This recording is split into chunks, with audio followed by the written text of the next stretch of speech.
चितरंजन जी, अब आपको क्या आपत्ति है? ठीक है, कुछ समस्याएं हो सकती हैं, लेकिन पूरे कार्यक्रम पर सवाल उठा देना, इतना बड़ा जो कदम उठाया गया है, इतना बड़ा क्रूज, इतना बड़ा लंबा सफर तय करेगा, और पहली बार ऐसा होने जा रहा है, जो सिर्फ भारत नहीं, विदेशी यात्री हैं उस पर, दुनिया देख रही है, इस पर सवाल उठा देना क्या ठीक लगेगा? नहीं, विपिनेश जी, इतनी बड़ी राशि खर्च करके और जो है सो किसी खास व्यक्ति का ब्रांडिंग किया जा रहा है। आप अंतर्राष्ट्रीय स्तर पर देखिए, हर मानक में हिंदुस्तान सबसे निचले पायदान पर है और आप अपनी ब्रांडिंग कर रहे हैं। बिहार में हर साल बाढ़ से जो तबाही होती है सभी उससे परिचित हैं, और बाढ़ का सबसे बड़ा कारण यह है कि गंगा नदी जो है सो गाद से भरा हुआ है। हम गंगा के किनारे रहने वाले लोग हैं और हम देखे हुए हैं अपने बचपन में कि पहलेजा घाट से महेंद्र घाट स्टीमर चलती थी। आज स्थिति क्या है कि आज पटना से कितना दूर गंगा चली गई। अभी आपके रिपोर्टर जो बता रहे थे, अभी अंगीला जी सफाई दे रही थी। अब वो विद्वान है, जो भाजपा के लोग होते हैं, भाजपा में विद्वता भरी हुई है, लेकिन वह विद्वता का परिणाम हम देख रहे हैं कि किस ढंग से महंगाई, बेरोजगारी, हर मामले में हिंदुस्तान जो है आज कहां से कहां जा रहा है। तो ऐसे ऐसे विद्वानों की जो सोच है, अब यह कॉरपोरेट, पूरे देश को कॉरपोरेट समझ रहे हैं। इनके विकास का मतलब कुछ चंद घरानों, चंद पूंजीपतियों का विकास कोई विकास मानते हैं। आम जनता के विकास से इनको कोई मतलब नहीं है। जब आपके रिपोर्टर ने बताया कि किस ढंग से बिहार में गंगा नदी में इसके पहले जो प्रयोग किया गया वह सफल नहीं हुआ और फंसा, अभी यही क्रूज, जो जिस क्रूज की बात हो रही है, यही क्रूज पटना होकर अभी गई है, काशी बनारस गई है और फंस गई थी।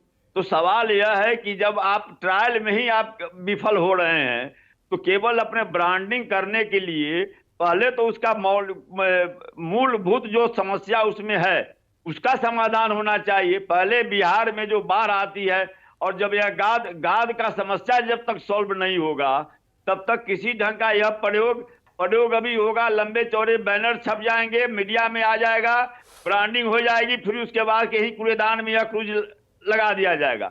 यह बताइए कि इसमें जितना पैसा इसमें खर्च किया जा रहा है, यह बहुत से विकल्प हैं यहाँ पर टूरिज्म के विकास के लिए। तो एक तरफ टूरिज्म के नाम पर आप आध्यात्मिक महत्ता जो है धार्मिक स्थलों का, उसको आप जो है सो समाप्त कर रही हैं, और धार्मिक स्थलों को आप जो है सो कॉरपोरेट का जो है सो टूरिज्म पैलेस आप बना रहे हैं। तो एक तो वह है, लेकिन सबसे बड़ी समस्या है बिहार में कि जब तक यहाँ पर गाद की सफाई की अस्थायी व्यवस्था नहीं होती है, बाढ़ का जो नेपाल से जो बार बार बाढ़ आता है, अंतर्राष्ट्रीय स्तर पर यह मामला भारत सरकार इतने दिनों तक इसको लटकाए हुए है, जब तक उस पर वह गंभीर चर्चा करके उसका कुछ निदान नहीं लगता है तो इस ढंग से केवल जनता के पैसे को बर्बाद कर किसी खास जवाब दीजिए इंदिरा सिंह जी, वो कह रहे हैं सरकार अपनी ब्रांडिंग कर रही है इसके करने का यह प्रयास हो रहा है। देखिए, ऐसा है कि अभी ये भारतीय जनता पार्टी के खाते में तो नहीं जाएगा। जो चीज हो रही है, देश के प्रधानमंत्री जी जो हैं इसको हरी झंडी दिखा रहे हैं। भारतीय जनता पार्टी नहीं, देश के राष्ट्रीय प्रधानमंत्री। ये जो क्षेत्रीय दल है ना, जो परिवारवाद में बिल्कुल समाये रहते हैं, इनको इतनी सी बुद्धि नहीं आती है कि साहब राष्ट्र के प्रधानमंत्री उसको अब आप शांत होकर बैठिए। और जहां तक आप अध्यात्म की बात कर रहे हैं, आपके मुंह से बिल्कुल अध्यात्म की बात नहीं अच्छी लग रही है, क्योंकि आप ही के कैबिनेट मिनिस्टर, शिक्षा मंत्री जो खैनी खाकर खैनी जो भी बोलते हैं उसको तंबाकू खाकर बच्चों के बीच में जाकर बोलते हैं रामचरित मानस को जला देना चाहिए। तो ऐसा राजनीतिक दल, ऐसी सरकार जिसके शिक्षा मंत्री तंबाकू पान मसाला खाकर बच्चों को ज्ञान पढ़ाते हैं कि रामचरित मानस को जला देना चाहिए, आप अध्यात्म के विषय में बात करते हैं। अध्यात्म में क्या होता है, आस्था का सम्मान क्या होता है, उत्तर प्रदेश में आइए और आपको जानकारी प्राप्त हो जाएगी। यहाँ पर केवल सुशासन बाबू जो कुशासन बाबू में तब्दील हो चुके हैं, और केवल आरजेडी जो यहाँ पर बिहार में गुंडा राज की पार्टी है, जैसे लाल टोपी की गुंडागर्दी समाजवादी पार्टी की उत्तर प्रदेश में चलती है, वैसे ही गुंडागर्दी की पार्टी आरजेडी की बिहार में चलती है।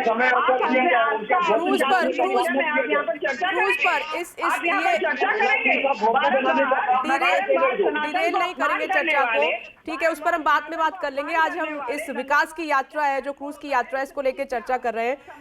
एक में चितरंजन जी, कपिश जी, मैं ये कह रही हूँ कि हर बार अगर केंद्र सरकार के कामों पर सवाल उठाते रहेंगे तो कैसे बात बनेगी? कभी एक्सप्रेस वे का जब उद्घाटन होता है तो आपके कार्यकर्ता वहां पहुंच जाते हैं, काशी की बात आती है तो सवाल उठाते हैं। हर बार सवाल उठा देना क्या ठीक लगता है? ये विपिनेश, हर बार सवाल ही इसलिए उठाते हैं कि आप देखती हैं कि आगे परिणाम क्या होता है। बुंदेलखंड एक्सप्रेसवे इन्होंने 26,000 करोड़ की लागत से बनाया और पहले ही बारिश में वो धंस गया पूरा का पूरा, ये नहीं कि 2-4 किलोमीटर। तो प्रश्न इनसे पूछना चाहिए कि पूर्वांचल एक्सप्रेसवे क्यों उसका अलाइनमेंट छोटा किया, उसकी डेप्थ क्यों घटा दी, जिसके वजह से उस पे आज पैच वर्क कराना पड़ रहा है। अभी 1 साल पूरा नहीं हुआ उद्घाटन का। और मैंने नोटबंदी से लेकर सारी स्कीमें आपको गिनाई जो फ्लॉप शोज में साबित हुई हैं। आज कोर्ट ने यह कहा कि ये नीति निर्देशक तत्व है तो इसके तहत हम नहीं करते, लेकिन एक जज ने साफ बात कही कि यह विनाश लीला थी जो नोटबंदी की गई थी।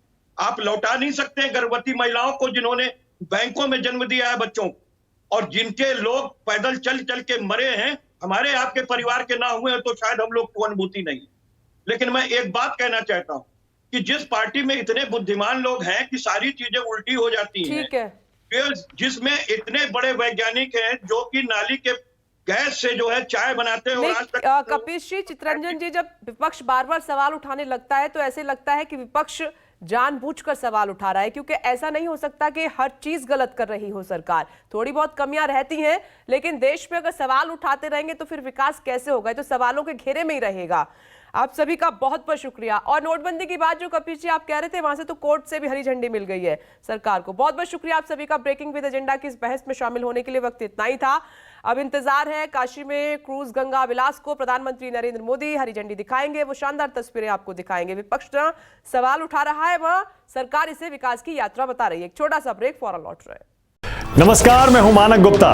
अगर आपको हमारा ये वीडियो पसंद आया हो तो इसे लाइक और शेयर जरूर करें, और हां, हमें सब्सक्राइब और फॉलो करना ना भूलें ताकि आप देश और दुनिया की कोई खबर मिस ना करें। तो जुड़े रहिए हमारे साथ और देखते रहिए न्यूज़ 24।